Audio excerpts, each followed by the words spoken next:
Hi guys, I'm Stacy Gillellen at Dragonfly Designs, where creativity meets fun. In this video, we will walk you through how to create these beautiful sequin eggs.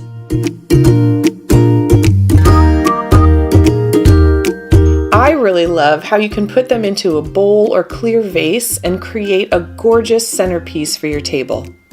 For this project, here are the materials you'll need. You can also find the full list of supplies needed to make this project in the description below this video, or follow the link to find it on our website. The way that we are going to be beading the dressmaker pins is by, first of all, putting a little seed bead on, like so, like that. Then you're going to be putting on a sequin. And you want to make sure that you are putting on the sequin so the concave side is facing down onto the styrofoam.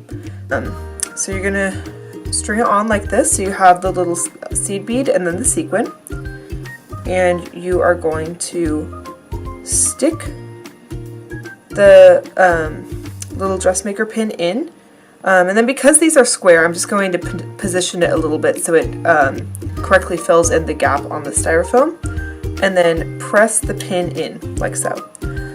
Once you start to fill up your styrofoam, it's going to get a little bit harder to push the pins in. So from the beginning, you want to make sure that you are pushing the pins in straight. That way it gets a little less crowded as you're beating your egg. Okay, another helpful tip is I like to make a bunch of the pins ahead of time, so it makes kind of putting in the little pins into the styrofoam easier and faster, because you just have them all laid out right here, so you can just reach over and grab them. And then also, while you're sticking them in, I like to just put the pin in a little bit at a time, like so, and let the sequin fall, because you want to make sure that there's no white spaces showing in between each of your sequins. So it's helpful to just check and make sure that your sequin is overlapping the one that you put on before it. And then you can just press it in like so. Something to make note of while you're pressing these in is these aren't sharp, but they do start to hurt a little bit as you're pressing in.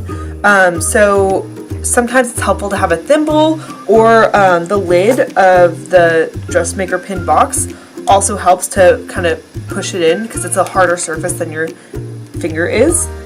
This is a very easily customizable project. There's all sorts of sequins out there. As you can see, I've used some flower ones. Of course, I've been using these little square ones, but there's also different sizes of like just plain circle ones like this. As you can see, these ones are a little bit smaller. So it's just super fun to kind of think about what you would like to do, and then be able to see it come to fruition. And it's really satisfying being like just filling up these little white spaces right here. I find it really relaxing to just kind of sit there and just push things in and slowly watch the color kind of take over the white space.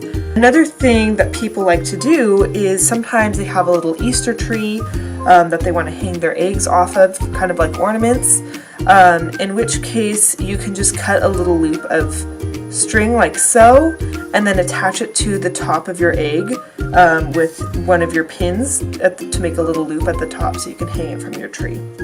Please feel free to share how you would customize your egg in the comments below. We would love to hear your ideas, so we can share them with our audience. Thanks for tuning in today.